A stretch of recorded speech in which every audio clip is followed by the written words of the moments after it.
trail of blood starts inside the front foyer. Just a few drops. They cross the threshold of the front door, continue under the archway, and stop at the driveway. And then, nothing. No overturned furniture.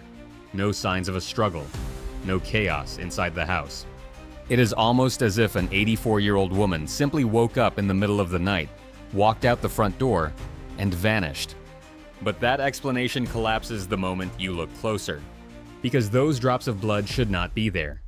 Investigators say that aside from that narrow trail and a strange figure captured briefly on a camera outside, the interior of Nancy Guthrie's home tells no story at all. No forensic narrative. No obvious violence. Nothing that explains why an elderly woman with limited mobility would suddenly leave her home in the dark of night. And that is exactly what makes this case so unsettling. When a crime scene looks chaotic, investigators have something to work with. Broken objects, signs of resistance, patterns that reveal what happened. But here, the absence of those things becomes the mystery itself. Imagine walking into a house where everything appears perfectly ordinary. The bedroom undisturbed, the furniture untouched, the air still. Except for one quiet detail: blood. Just enough to prove something went terribly wrong, but not enough to explain how. And that raises a question investigators cannot ignore. If nothing inside the home suggests a crime occurred, then where did the crime actually happen? At first glance, Nancy Guthrie's life did not look like the kind of life that ends in a mystery. She was 84 years old, living quietly in her home. Her routines were simple, predictable, the kind of life where neighbors wave, doors are sometimes left unlocked, and nothing dramatic is expected to happen. But that assumption becomes fragile when you start looking at the details. Because the people who knew Nancy best say something important about her physical condition. Walking was not easy for her. According to her daughter Savannah, on a good day, Nancy might manage the walk to the mailbox, and even that was considered a small victory. Most days, she relied on a walker. Mobility was limited. Movement was slow. Now hold that image in your mind. An elderly woman, limited mobility, moving carefully even across short distances. And then compare it to what investigators saw. A line of blood droplets beginning just inside the front foyer, continuing across the threshold, out the front door, down the walkway, and stopping at the driveway. If Nancy could barely reach the mailbox on a good day, the idea that she simply walked out of the house and disappeared begins to feel less believable. But the house itself does not help explain it. There was no obvious struggle, no overturned furniture, no broken objects, no clear sign that someone forced their way inside. In fact, the interior of the home looked so ordinary that one source described it this way: if not for the blood, and if not for the image of a man appearing briefly on a camera, it would look as though Nancy Guthrie simply got up in the middle of the night, walked outside, and vanished. That description is unsettling for another reason. Because crimes usually leave noise behind. Something displaced, something broken, something out of order. But here, almost nothing moved. And yet, scattered around the edges of this calm scene are a few strange fragments. A camera that was disconnected, a man appearing briefly on another camera, a door left open, and that thin line of blood leading away from the house. Individually, each detail might seem explainable. Together, they begin to form something else. Not a clear picture, but a set of questions. Questions investigators are still trying to answer. Because when a scene looks too clean, sometimes that is not the absence of a crime. Sometimes it means the real story happened somewhere else, or in a way no one expected. And the first real clue to that possibility lies in something investigators noticed about the blood itself. The first detail investigators focused on was the blood itself. Not a pool, not splatter across the walls, just droplets. At first glance, droplets might seem insignificant, but in crime scene work, the type of blood pattern matters more than the amount. Because droplets tell a very specific story. They usually appear when someone is moving. A drop falls, then another, then another. Each one marking a step, a shift, a moment of movement through space. And that is exactly what investigators saw here. The droplets began just inside the front foyer, then they crossed the threshold of the front door. Then they continued down the walkway outside, before stopping abruptly at the driveway. At first glance, that might sound like a person simply walking while bleeding. But if you look closely, something about that interpretation becomes difficult to accept. Nancy Guthrie was 84. According to her daughter, even reaching the mailbox was sometimes difficult. Walking long distances was not something she could easily do. So, if she was the one leaving those drops, something had to be wrong. Now here is the second detail that complicates the picture. The blood pattern was described as droplets, not splatter. And that distinction matters. Splatter often appears when violence happens suddenly. A strike, a struggle, something forceful enough to send blood outward. But droplets suggest something quieter. A wound that is already bleeding. A body that is already injured. Movement happening after the injury has occurred. That subtle difference changes the way investigators start thinking about the scene. Because it suggests the injury may not have happened outside. It may have happened inside the house. But if that is true, then something else becomes strange. Investigators could not find obvious signs of a struggle anywhere else inside the home. No overturned furniture, no damage to the bedroom, no clear disturbance that would normally follow a violent encounter. So the house presents a contradiction. Blood that suggests injury, but a room that suggests calm. And that leads to a question investigators cannot ignore. If something happened inside the house, why does the house look like nothing happened at all? At first, that contradiction seems impossible to reconcile, until you notice another small detail that investigators started asking about. The doors, specifically the back doors. The doors are where the story begins to fracture, because there was more than one of them. At the back of Nancy Guthrie's home, there were several entrances, and at least one of those back doors was found open. Not broken, not forced, just open.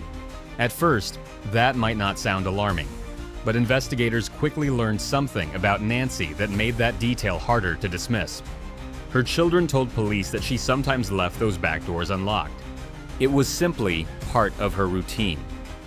Familiar spaces can create a false sense of safety, especially in quiet places where nothing bad has ever happened before. So an unlocked door does not automatically mean someone forced their way inside. But it does mean something else. Opportunity. Now pause for a moment and imagine someone observing the house from the outside. Someone who notices patterns. Someone who sees Nancy moving slowly through the yard, maybe leaving doors unsecured. If someone like that existed, they would know something important. They would know entry might be easy. And that possibility creates the first real fracture in the calm picture of the house. Because if someone did come in through the back, the layout of the scene starts to become difficult to explain. Why? Because the blood trail begins in the front foyer. Not the back, not near the open doors, but near the front entrance. That creates a strange movement pattern. If someone entered from the back, how did everything end up at the front door? And that is not the only piece that feels out of place. There is also the matter of the camera. At around 1:47 in the morning, one of the cameras connected to the house was disconnected. We do not know exactly which camera it was. It could have been inside the house, or somewhere outside, but we know this much. Something interfered with it. Then, about 25 minutes later, at 2:12 in the morning, another camera captured a figure, a person, just briefly. Not long enough to identify clearly, but long enough to confirm that someone was there. And that sequence raises another question investigators have been forced to consider. If someone was careful enough to disable a camera, why leave behind a trail of blood leading straight out of the front door? That contradiction becomes even more unsettling when investigators begin thinking about the physical reality of the situation. An 84-year-old woman, limited mobility, possibly injured, and somehow she ends up leaving the house through the most visible entrance. The front, not the back, not the darker side of the property. The front door And when you look at that detail closely, a disturbing possibility starts to emerge. Not because of what we know, but because of what we thought we knew before. Because earlier, the assumption was simple. Someone entered the house, kidnapped Nancy, and took her away. But if you revisit the evidence carefully, that assumption begins to shift. Up to this point, the most common assumption sounded simple. Someone entered the house, took Nancy Guthrie, and left. A kidnapping. That explanation fits easily with the image of a stranger appearing on a camera and a woman disappearing in the middle of the night. But when investigators began looking more closely at the details, that explanation started to feel less stable. Because kidnappings usually leave signs. Noise, resistance, something broken or displaced, especially when the victim is inside their own home. But here, almost nothing was disturbed. And that is where the earlier clues start to take on a different meaning. Earlier, we talked about the blood droplets. At first, they seemed to support the idea that Nancy was being taken away. But look again. The droplets start inside the front foyer. Not outside. Not near the driveway. Inside the house? That means whatever caused the bleeding happened before she reached the door. Now think about what investigators also noticed. There was no obvious sign of a struggle anywhere else in the house. So the earlier assumption begins to crack. Before, it looked like a kidnapping that began outside. But if the blood started inside the foyer, something must have happened inside first. And that changes the entire frame of the story. Because now the possibility appears that investigators quietly consider in cases like this. Something went wrong.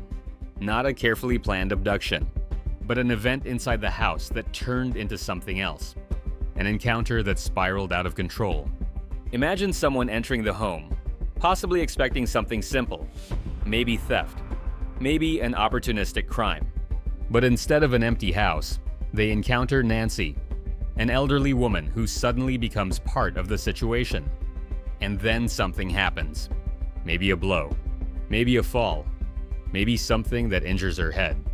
Investigators familiar with blood patterns know something about head wounds. They bleed. Even small injuries can produce a surprising amount of blood, and droplets like the ones found at the scene often appear when a wounded person is moved. If Nancy was injured near that front foyer, the droplets could be the result of someone carrying or dragging her toward the door. Not because the plan was to kidnap her, but because the person inside the house suddenly had a problem. An injured 84-year-old woman. Now pause there, because if that interpretation is correct, the blood trail is not evidence of a kidnapping. It is evidence of panic. Someone trying to remove a body or an injured victim from the house as quickly as possible. And that would explain something investigators have struggled to understand. Why the front door? Why the most direct, visible exit? The answer might be brutally simple. Because it was the shortest path to the driveway. The shortest path to a vehicle. And the fastest way to leave. But even that explanation leaves another problem behind. Because someone appearing briefly on a camera suggests something else was happening outside the house too. And that is where the human side of this story begins to emerge. Because while investigators study blood patterns and camera footage, a family is left with something much harder to live with: the silence. While investigators try to reconstruct what might have happened inside that quiet house, the people closest to Nancy Guthrie are left with something far more difficult than unanswered questions. They are left with absence. And absence is a strange thing. Because when someone disappears without explanation, the mind keeps returning to the last ordinary moments. The small details that once felt meaningless suddenly become heavy with possibility. For Nancy's family, that reality is especially painful. Her daughter Savannah has spoken about her mother's health, about how difficult walking had become, about how reaching the mailbox on a good day felt like an accomplishment. That is not the image of someone who simply walks away in the middle of the night. And that is why the idea that Nancy somehow left the house on her own has never truly made sense to the people who knew her. Instead, they are left imagining something far more unsettling. A moment in the night that no one witnessed. A moment when something changed. And after that moment, silence. No phone call. No confirmed sighting. just the knowledge that somewhere between the quiet interior of her home and the edge of that driveway, something happened to Nancy Guthrie. For a family, that kind of uncertainty is its own form of torment. Because grief usually comes with an ending, a funeral, a place to mourn. Something tangible that allows people to begin accepting what happened. But disappearance offers none of that. It stretches time. Days turn into weeks, weeks into months, and every passing hour carries the same question. Where is she? Savannah has described the strange emotional weight of leaving Arizona and returning home to New York while the search continued, boarding a plane and looking down at the ground below, wondering if somewhere beneath those clouds, her mother was still out there, waiting or lost. It is a kind of helplessness that investigators cannot solve with evidence alone. Because while detectives analyze blood droplets and camera footage, a family lives with the possibility that the person they love might never be found. And that emotional reality becomes even more painful when another unsettling detail enters the story. A detail that forces investigators to reconsider everything they thought they understood about that night. And here is where the investigation reaches a moment that changes the direction of the entire case. And this is the moment everything changes. Not because of a new discovery, but because of what investigators finally admit they do not have. Inside Nancy Guthrie's home, there is almost no clear evidence explaining what happened. No overturned furniture, no obvious struggle, no shattered room. Just the blood near the front foyer, and the brief image of a man on a camera outside. That realization forces investigators into an uncomfortable position. Because normally, a crime scene speaks furniture moved out of place, objects broken, signs of resistance. Something that tells a story about how events unfolded. But here, the house is almost silent. And that silence carries an unsettling implication. If the house does not show how the crime happened, then the crime may not have unfolded the way everyone first imagined. At the beginning, it was easy to picture a clear scenario. An intruder enters the home. Nancy is taken. The person escapes. But when the interior shows almost no disturbance, that narrative becomes harder to defend. Instead, investigators begin to consider a darker possibility. Something happened inside the house, quickly. So quickly that there was no struggle. So quickly that the scene never had time to turn chaotic. Maybe Nancy encountered someone unexpectedly. Maybe there was a brief confrontation. Maybe a single moment changed everything. And suddenly, the person responsible is standing in a quiet house with a terrible problem. An injured 84-year-old woman. That moment, if it happened, would explain the strange calm investigators keep describing. No long fight. No overturned rooms. Just a sudden injury.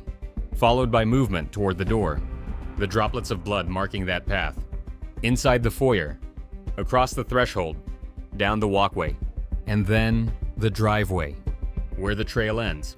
But even that explanation leaves one haunting truth behind. Because if the person responsible was able to remove Nancy from the house so quickly, it means they understood something important about that home, and about Nancy herself. In the end, this story is not defined by what investigators found. It is defined by what they did not. No destroyed room, no violent struggle, no clear forensic narrative inside the house. Just a quiet home, and a thin trail of blood leading away from it. For investigators, that absence creates one of the most difficult kinds of cases, because every theory must begin with the same uncomfortable truth. Something happened inside that house, but whatever it was, it happened fast. Fast enough that the room never had time to reveal it. And that is why the case of Nancy Guthrie remains so unsettling. Not because there are too many clues, but because there are so few. A camera disconnected in the night. A figure appearing briefly on another camera. A door open. A few drops of blood crossing a threshold. And then, silence. That silence is not the absence of a story. It is the outline of one. A story that investigators are still trying to reconstruct. Because this was never simply the disappearance of an elderly woman. It was the moment something went terribly wrong. Inside a quiet house, and someone walked away into the night.